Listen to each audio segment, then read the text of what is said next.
Buenas noches, Lick. Esta noche voy a hacerle la presentación de mi trabajo en la materia de libros históricos y yo le puse como nombre al artículo La Iglesia y el poder político, económico y social de las élites en El Salvador.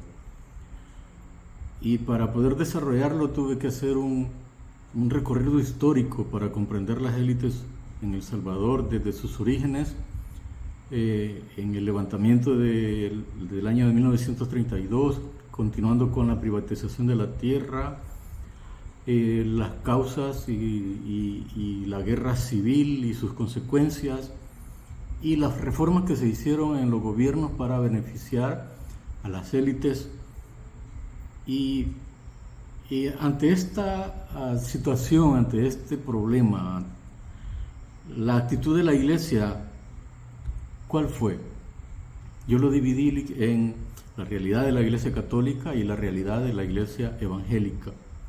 La realidad de la Iglesia Católica en el tiempo de la guerra fue que hubieron muchos líderes dentro de la Iglesia Católica que se apegaron y se unieron a la manera del gobierno que estaba en turno, apoyando a los que gobernaban secretamente, que eran las élites de poder.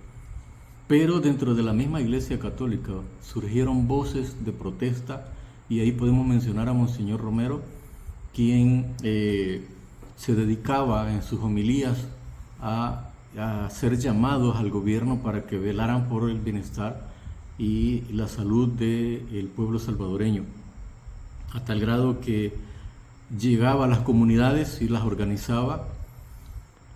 Pero la mayoría de los líderes de la Iglesia Católica se apegaron a las élites buscando un beneficio propio.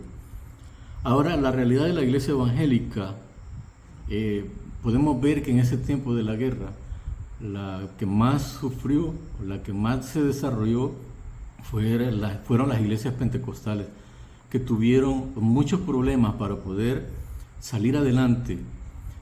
No se encuentra mucha información de lo que estas iglesias sufrieron, de cómo los misioneros los acusaron de ser espías o ser agentes de la CIA, solamente porque eran misioneros gringos, misioneros americanos. Pero delante de este problema, ¿qué hace la iglesia?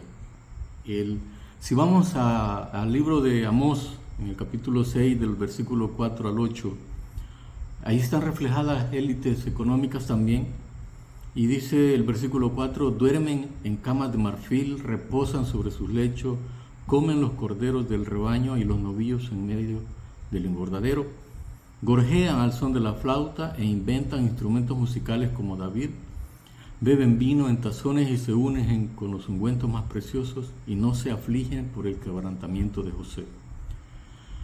Por tanto, ahora irán a la cabeza de los que van en cautividad y se acercará el duelo de los que se entregan a los placeres. Ahora, al hacer un análisis de estos versículos, de estos textos, están considerados como la mejor y la más amplia descripción de la vida lujosa de los ricos en todo el Antiguo Testamento.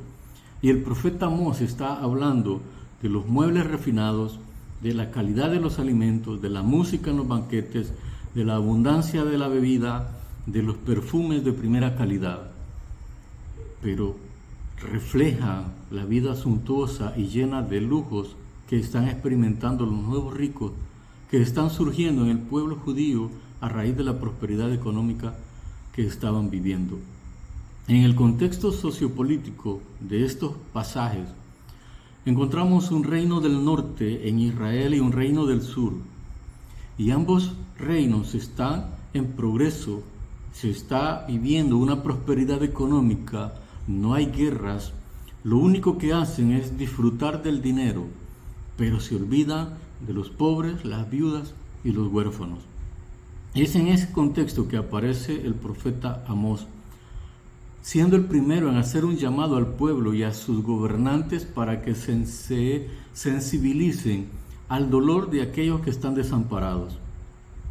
Ahora, entre los elementos transformadores del texto, Se puede mencionar el hecho de que es a través de un llamado que Dios hace al pueblo a través del profeta, de que se vuelvan de las injusticias en contra de los débiles y los desamparados a una vida de justicia social, a defender los intereses de los más desposeídos y la relación entre culto y justicia.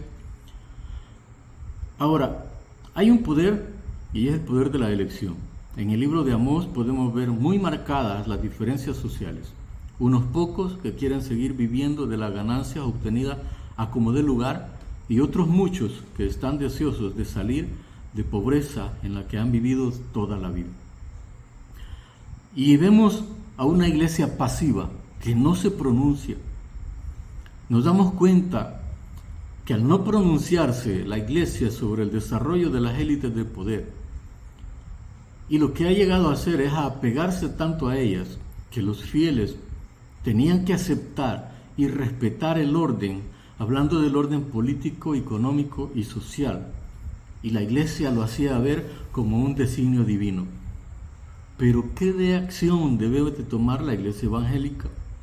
¿Qué pasará si en el futuro de las iglesias no hay un cambio, un mejor protagonismo enfocado primero en la predicación del evangelio y segundo en velar por el bienestar de los más necesitados? Debe de suceder un cambio. Primero, los líderes deben de enfocarse en prepararse en el conocimiento de las ciencias bíblicas, en prepararse más intelectualmente, a desarrollar programas y ministerios que se preocupen por lo que se sucederá en el futuro. Y no se habla de un futuro escatológico, sino de un futuro que afectará a la iglesia local, a la comunidad y a sus miembros, especialmente a los más necesitados. Traigo un llamado, que volvamos y que nos pongamos manos a la obra. Dentro de las iglesias, sus pastores o líderes deben de conocer su entorno, conocer lo que sucede, estar informados del acontecer nacional e internacional. Y esto para poder expresar una opinión que lleve un mensaje de amor, pero también de exigencia para que las élites gobernantes desarrollen programas y capacitaciones para aquellas personas que tienen el deseo de salir de su necesidad y de ayudarle a los demás. Que el Señor le bendiga y pase buenas noches.